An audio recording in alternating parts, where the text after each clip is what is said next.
Okay, so we are here today to talk about stress. It's an unfortunate component that goes alongside a variety of different things that happen within our life. And one of those things is when you go on to pursue your education. So, although you are going to be experiencing some stress as you go on this educational journey with us, you have wonderful resources that are available to you throughout our entire network. And part of the presentation is going to ensure that you're made aware of what those resources are and how you can connect with us. My name's Andrea Reed, and I am a learning strategist as well as a career and well-being counselor here at the community college. And my co-lead for this presentation is Jacqueline, who you've heard from on a variety of different sessions today. She is also a learning strategist and a career and well-being counselor here at the community college. So we're going to start with a little bit of a laughter, I hope. Okay. So we see the little owl way over on the left-hand side of your screen. That's us. We're eager. We're going to get started. We're feeling pretty confident in our capabilities. What we don't want to happen is at the end of your semester is that you turn out to be the owl on the right-hand side, okay? So we want to ensure that you have the resources at your disposal so you don't become that frazzled student at the end of your term trying to figure out how we can get everything in on time to your instructor and be able to achieve your utmost potential as you move forward in your programming. So when you're going to college at any point in time, most college students experience stress. It's about something. It doesn't matter what it might be. It might be academic related. It might be something that's going on external in your external world. Stress is normal. It's often, unfortunately, unavoidable, but being stressed is something that we can control. We can have some relative capability to control how we react to the stress that we encounter on a daily basis. So we don't want this guy down here to kind of be you. Ultimately, at the end of the day, we want to ensure that you have coping tools and mechanisms in order to avoid feeling burnt out. So what are some of the causes of college stress? There's a lot of different things. I'm not going to go through everything that's on the slide. Ultimately, money. Not having enough money, making sure that you budget your money wisely. If this is something that you struggle with, you have resources here to be able to help you with that, whether it's looking at obtaining grants if you're a student with disabilities, maybe there's external funding that we might be able to look at with you. Unfortunately, change in eating habits, sleeping problems, being prone to stress because of our diet. We might become heavy coffee drinkers. We might become a little chocolate addict. It depends on what we need during the course of those long days when you're sitting behind your computer. It might be a breakup with a boyfriend or a girlfriend. It might be a bad roommate. Parental expectations, as much as we are adults and we're moving forward with our learning style, sometimes our parents still want to be involved at some level with that, which causes some stress. And sometimes, unfortunately, it's studying way too much, but you're not getting enough social or physical activity. So you're kind of focusing too heavily on the school aspect of things and not so much on keeping a balanced lifestyle so that you do alleviate some of those stressors of your academics. So that being said, we have supports that are available for you. We have career and well-being counselors that provide short-term counseling, and they can link you to appropriate support services. Today, we've talked a lot about our learning strategists, and you've connected with our group. So I'm not putting a slide up for our team because I hope you all feel like you know us by now. So these are our career and well-being counselors that we have. We have Renelle, and I put pictures of each person up. We have Joanne, we have Janet, we have Kevin, we have Chris, we have Lee, we have Jacqueline, Rebecca, and myself. So I like to say that we have a really great team of individuals that would be willing to sit down and try to ensure that we can alleviate as much stress as possible in your lifestyle. Each one of our career and well-being counselors, much like our learning strategists, are provided per program area, and you can see that when you go into our website and look under each one of your program areas, there'd be someone listed. So for instance, I'm the learning strategist and the career and well-being counselor for the trades program areas, but only specific programs within that sector. So you could see who that person is when you go into our website. We also have a resource called Keep Me Safe.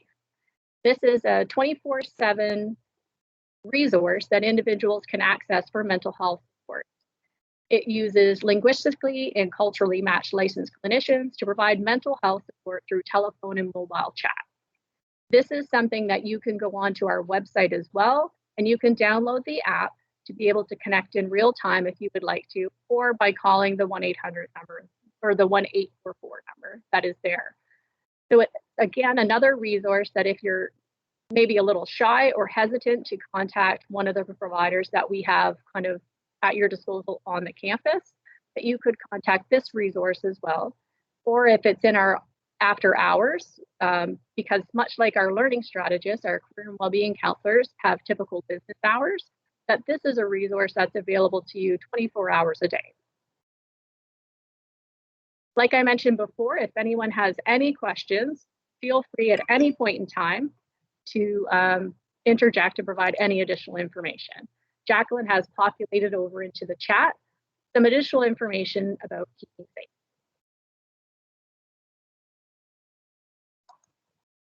Okay, so now we're going to get into the nitty-gritty of stress, okay? So stress it can be positive or it can be negative. It really depends on the situation.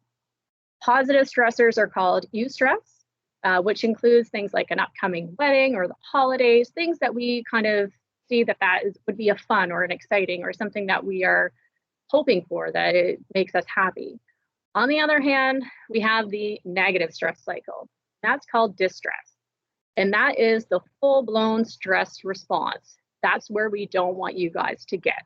So we want you guys to let us know as soon as you notice any hiccups in your stress cycle, reach out to us as early as possible so that we don't get you into that negative stress cycle. Okay?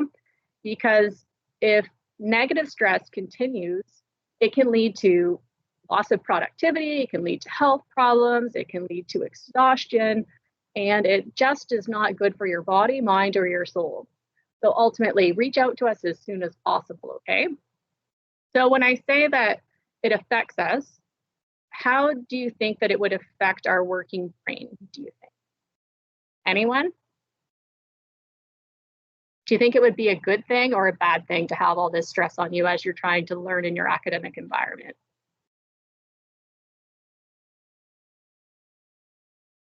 I know you're shy, so I'm going to say it's bad. It's not great, okay?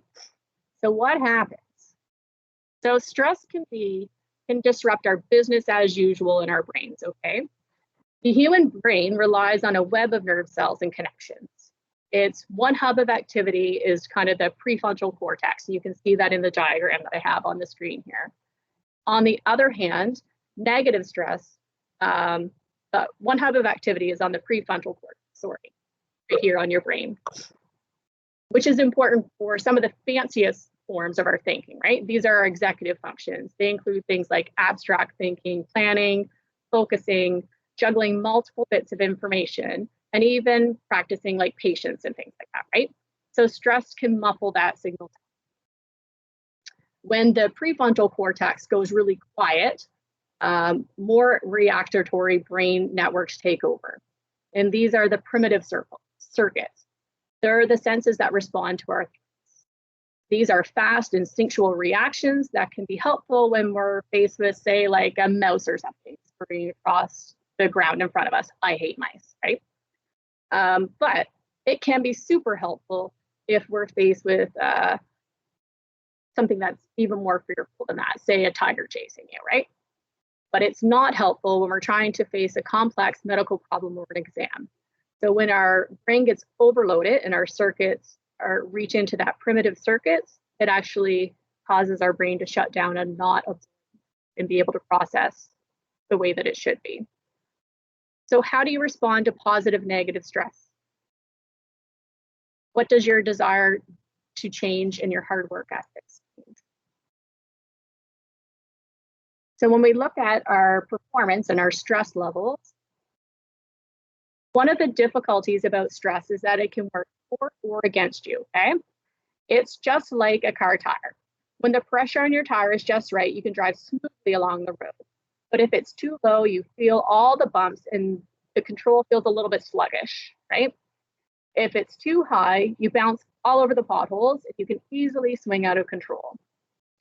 Everyone has an ideal level of stress, but it differs from person to person.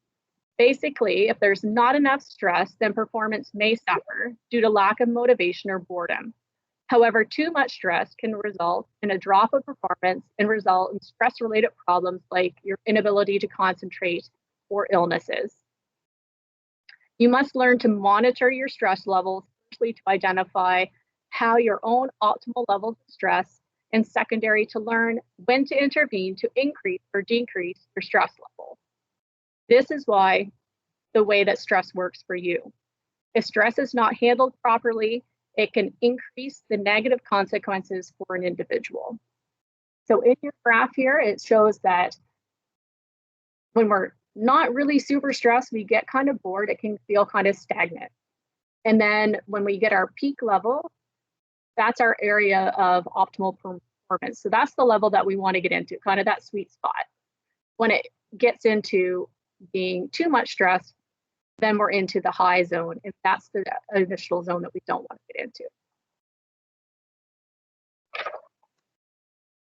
I just wanted to add to, with your graph, which is so great, Andrea, is that everyone's optimal area may look slightly different. So you may be wondering, well, how come I'm feeling so overly stressed by this when maybe the person next to me isn't? And that's because we all have different reactions to stress and different areas and zones in which we feel that we can perform at our best. Exactly. So when do you ask for help and at what phase? This is a graph that a colleague shared with me a little while ago, and I thought it was really great at showing the different levels of stress and how we react. And then we see this little guy creeping in down along the bottom, COVID, right? We recognize that people have a heightened sense of stress and uncertainty given this global pandemic. NBCC will continue to uphold the public health guidelines in relation to screenings and mass gatherings, physical distancing, and cleaning and sanitizing to ensure that our regions we serve are able to provide the utmost care that we can during these times of uncertainty. We urge each of you to do the same in every aspect of your life as well. And again, seek out our support and services as we move through this together. Some of the coping tools that you have access to are opportunities for counseling. We would encourage you to have social distance hangouts, have group study sessions when you can, and try to take things outdoors as much as possible. We're hearing right now that not only is it great to have fresh air, but it also is something that is helpful when you're dealing with COVID. Remember that stress is caused by it's not caused by external events. It's by our interpretations and reactions to those events. So it's very hard right now to be able to process some of our normal coping skills. So we need to determine how we can best find additional strategies to add to our toolbox as we move forward with these times of uncertainty. Stress symptoms can affect our body, our thoughts, and our feelings and our behaviors. So being able to recognize common stress symptoms can give you a jump in managing them. Stress that's left unchecked can contribute to health problems such as high blood pressure, heart disease, obesity, and diabetes. So recognizing your early warning signs can make changes to alleviate your stress. Again, the key to stress is not caused by external events, but our interpretations and reactions to those events. So when we look at our chart, it talks about thriving, surviving, struggling, and being in crisis. And as I mentioned previously, we want to get you when you're really just slowly getting your feet into that yellow zone, right? As soon as you notice that something is a little bit off, you might just do a check-in with us and say, hey, I've noticed that I'm not coping. Let's look at your natural resources and allow you to be able to try to cope independently. Or we might offer you some suggestions to try to mitigate some of those things that are happening within your lifestyle. But the quicker we're able to intervene, the less impact it's going to have on yourself as well as your studies. So these are some of those things that you're going to notice when you are starting to creep over into the other color of the zones, into the yellow, into the orange, and over into the red. You might notice some disruption with your sleep. You might notice that you've missed your meals. You might notice that you're getting distracted really easily and things like that. Everyone has his or her own personal signs or reactions to stress, and that's why it's so important to learn how to identify yours. Mine might be very different than the way that you cope and you manifest your stress response. They generally fall into 3 categories, though. It could be physical, cognitive, and emotional. Many of these reactions can come and go as a result of short-term stress, which is normal. It's a normal response. However, symptoms that are associated with more long-term sustained stress can be harmful. And that's why it's great to be able to recognize your symptoms right away and to take note of those things. Consequences can include fatigue, poor morale, ill health. It might mean that you have behavioral changes. It could lead to disruptions with your eating habits. It could mean that you have more interpersonal difficulties. Maybe you're having more conflictual relationships with your partner.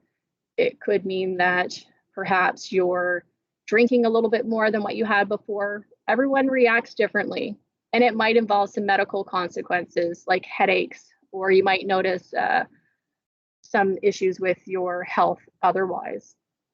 These physical symptoms could result from medical or psychological problems rather than be completely stress related. And that's why it's important to connect early, because it may not just be stress. It may be something else that's happening within your lifestyle. Stress can mimic other disorders as well.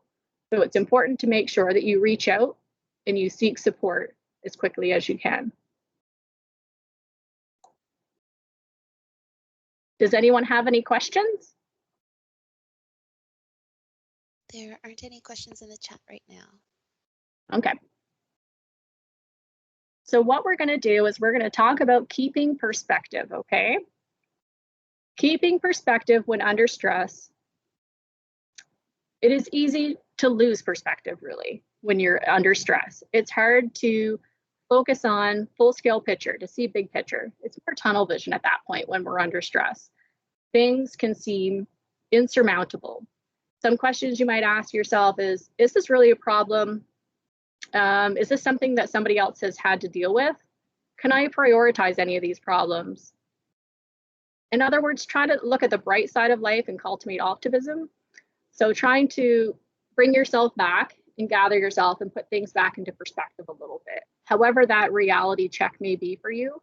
Some people can do that independently, so they can do that with their own internal dialogue, and other people have to have a support person that might be able to help them with kind of changing those scripts that are happening within their head as they encounter that tunnel vision stress. So we need to look at reducing the uncertainty by seeking any information or clarification that you may require to reduce that uncertainty. And it helps to ask those questions in a positive way. So if you are doing your own internal dialogue, try to be somewhat positive about it, not be a negative Nelly in there, okay? It's easy to obscure or have multiple meanings, and that can create stress. So it's hard to decipher sometimes. And that's why I mentioned some people do this with whether it's a best friend, it could be a partner, it could be coming to connect with one of us service providers here that you have access to, but having that reality check. Other things we can look at doing would be using imagery and visualization to help keep perspective. It's a great relaxation tool that you can learn to be able to focus on incorporating more of your senses to be able to bring you back down into a grounding exercise.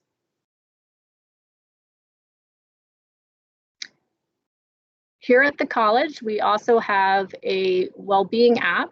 It was developed to provide resources to students. It provides a list of different community resources that you can access. So it's a quick way for individuals to access information on a multi-platform access that you can connect with community resources, you can connect with your on-site service providers, you can go in and book sessions with the learning strategists, with the Indigenous student advisors, with your career and well-being counselors.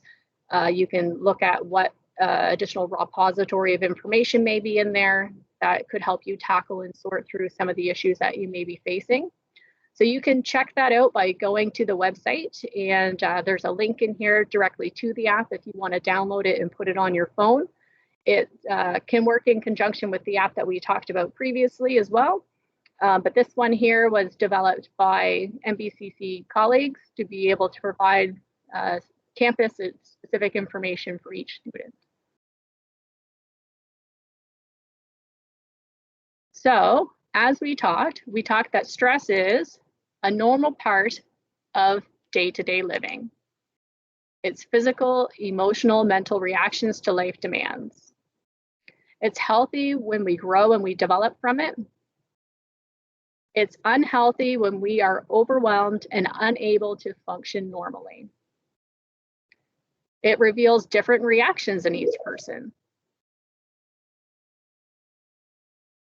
What you need to look at doing is remembering to use your early alert system and be able to ask for help early. So making sure that you can check your stress meter. That way we can help normalize your stress. And again, reach out if you need anything.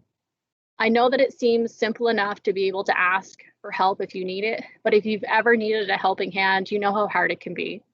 And part of the presentation today is that I wanted to try to make it as easy as possible for you to feel that you had support from your network that you have with you today. You have your learning strategist team that's been working with you all day, wanting to ensure that you have a brief blip of the services that they have that they can connect you with to try to help you as you navigate your journey. I wanted to also ensure that you were made aware of the career and well-being counselors that we have here on site as well that can help you with dealing with your educational journey. But we also have Indigenous student advisors that work with our Indigenous student population. So we have a wealth of different resources that are at your disposal, and we very much want to connect with you and work with you as you pursue your journey. The biggest thing is that you know that we exist. You know how to find us, which is directly through our website. Or if you know us now, you have our names. You can put our first name dot last name at mbcc.ca. That might not work for some of us, but if you connect with one of us, we'll get you to the right person. I can promise you that. We're a very good team at networking and ensuring that everyone gets to where they need to go and helping you navigate kind of our internal processes as we go through this.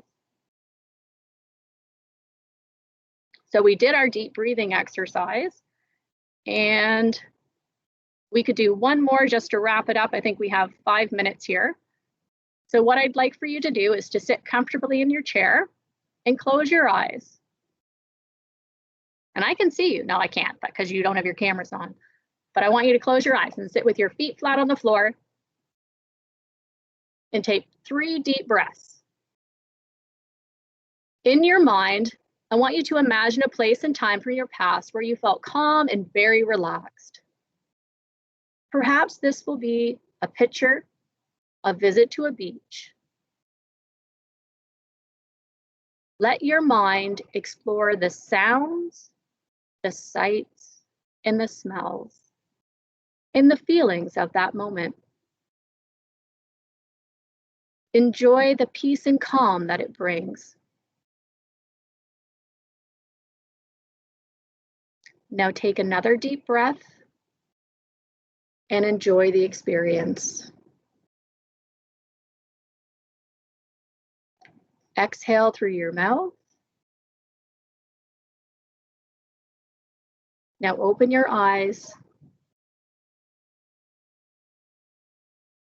I want to thank you very much for taking this journey with us today. I know that it's been a wealth of information at your disposal. I figure you all were a little bit quiet and reserved, which is great. It means that you're processing things. I like it when people like to sit and stew on some of the information to try to determine how best they want to pose their question, or maybe they aren't quite certain what they need to ask. But at this point, I feel as though you've all been connected with some wonderful resources that once you do have a question, or if there's some roadblock or hiccup that you experience during your transition to college to join us, that you know how to connect and that we will be there to support you as you move forward with your journey. So thank you again for joining us. I'm going to stop sharing my screen here. Thanks, Andrea. And just to add on to that as well, I think, in looking at how we all respond differently to stress and the impact that it has on us, it is oftentimes in those moments of stress, as Andrea had mentioned, where we tend to be really hard on ourselves, and we may notice some different thoughts and feelings that come up. And oftentimes that voice that we hear in our minds, that self-dialogue, is sometimes critical and can be quite harsh with ourselves. So one of the things that I would encourage, and I speak for Andrea as well, we would both encourage you just to meet yourself where you're at, recognizing and acknowledging that there are difficult moments and that this is a difficult moment, and that those thoughts and feelings that are coming up, and meeting that with self-compassion and treating yourself and speaking with yourself in the same way that you would with a loved one who's experiencing that same difficult type of moment. So it's just meeting ourselves with that compassion that we would share with others, and also recognizing that there may be a lot of things that are outside of our control, but there are certain things that we do have control over. And even if it is just on our breath, or that visualization technique that Andrea had walked us through, which was great.